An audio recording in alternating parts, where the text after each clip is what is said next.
que ce soit à la tribune des intervenants ou pour l'ensemble des organisations et des militants des Maisons des Potes qui étaient présents pendant ces 4 jours. Nous sommes acquis tous au combat pour l'égalité, que nous ne pouvons pas mener de combat simplement sur les valeurs s'il n'y a pas un combat social qui est mené en parallèle, que s'il n'y a pas un combat pour la juste rémunération des travailleurs, il ne peut pas y avoir en même temps d'efficacité du combat antiraciste, que le combat antiraciste ne peut pas s'opposer au combat féministe, il ne peut pas permettre l'opposition de la défense d'une minorité avec celle d'une autre minorité, qu'on ne peut pas accepter comme une fatalité l'inaction des pouvoirs publics et que nous ne sommes pas parmi ces associations qui ont tellement peur de perdre des subventions qu'ils n'osent pas taper sur le gouvernement, qu'ils n'osent pas poursuivre le gouvernement en justice si il ne donne pas satisfaction à nos revendications. Il y a eu des tables rondes sur les médias et les médias associatifs, nos chances de réussir à recourir aux grands médias pour pouvoir toucher l'opinion publique. Nous savons que ce travail de terrain est notre seule issue aujourd'hui. Nous n'avons plus d'espoir d'avoir un journal Libération qui viendrait nous épauler, comme ça a été le cas dans les années 80, et nous n'avons pas non plus les chaînes de télévision publiques qui pouvaient être mobilisées par Mitterrand au bénéfice des concerts d'SOS Racisme à l'époque pour que les discours d'SOS Racisme soient diffusés aux heures de grande antenne sur les chaînes publiques. Donc nous n'avons que notre réseau militant, que nos forces militantes, mais nous avons acquis de l'expérience. Nous savons structurer des réseaux militants, nous savons construire de l'international, nous avons été capables de rassembler des organisations antiracistes de 14 pays d'Europe, nous avons des alliés dans d'autres pays d'Afrique, et nous avons été capables de retrouver des forces dans les forums sociaux mondiaux qui se sont organisés ces derniers temps.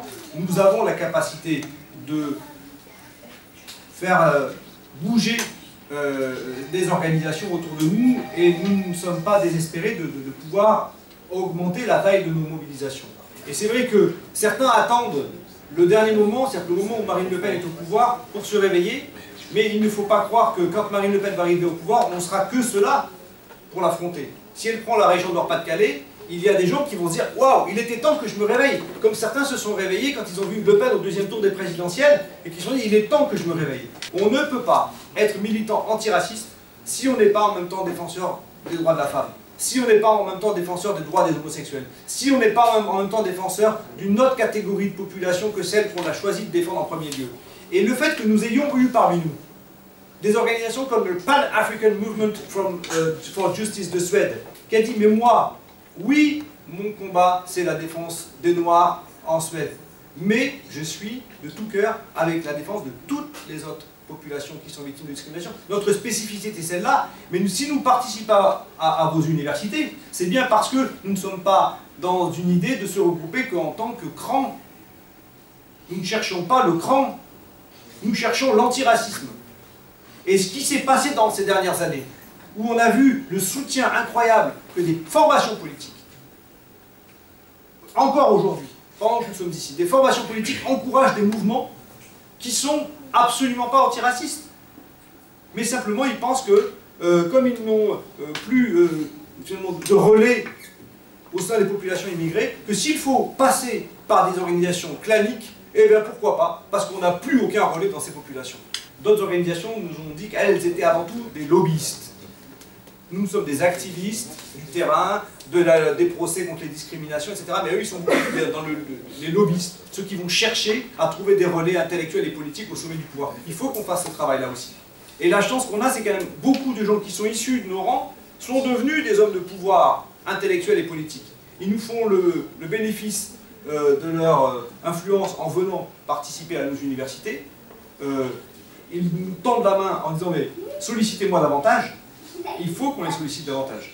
Nous avons un programme pour rétablir l'espoir dans les quartiers et nous pensons que c'est par la rencontre entre les forces sociales qui défendent l'égalité dans le monde des travailleurs ou dans le monde politique avec ceux qui défendent le droit des immigrés et la cause antiraciste que nous pourrions arriver, nous n'y arriverons jamais tout seuls. Donc la conclusion, c'est continuons d'ouvrir nos portes, d'aller chercher des partenaires syndicaux avec la CGT, avec la CLT la dernière fois, avec d'autres organisations syndicales, avec des partenaires politiques. N'ayons aucun sectarisme, ne jetons pas l'anathème à ceux qui n'ont pas réussi dans l'exercice du pouvoir et qui sont toujours préoccupés de ne pas avoir réussi. Je pense à Harlem qui est venu hier. Il est extrêmement préoccupé de ne pas avoir réussi. Sinon, il ne viendrait pas discuter avec nous. Là, on part dès le 2 novembre, on part sur les routes de France. Enfin, avant d'aller sur les routes de France, on va aller en Île-de-France pendant 2 semaines, du 2 au 16. Donc, et après, on ira en région. Le Tour de France, en fait, c'est quoi? C'est un tour d'organisation et de mutualisation et de renforcement et de consolidation de réseau. Notre thématique principale, c'est l'égalité. Et unis pour l'égalité. Bon, bah, vous avez vu la campagne, hein, elle est autour de vous, sur le droit de vote des étrangers, sur l'ouverture des emplois fermés aux étrangers, sur la régularisation des travailleurs sans papier, et sur les class actions, même si une loi va être proposée par le ministre garde des Sceaux, Christian Taubira, pour nous elle ne va pas assez loin, et du coup, il faut toujours maintenir la pression populaire pour que cette loi puisse être mise en œuvre et que les acteurs associatifs s'emparent de cette loi.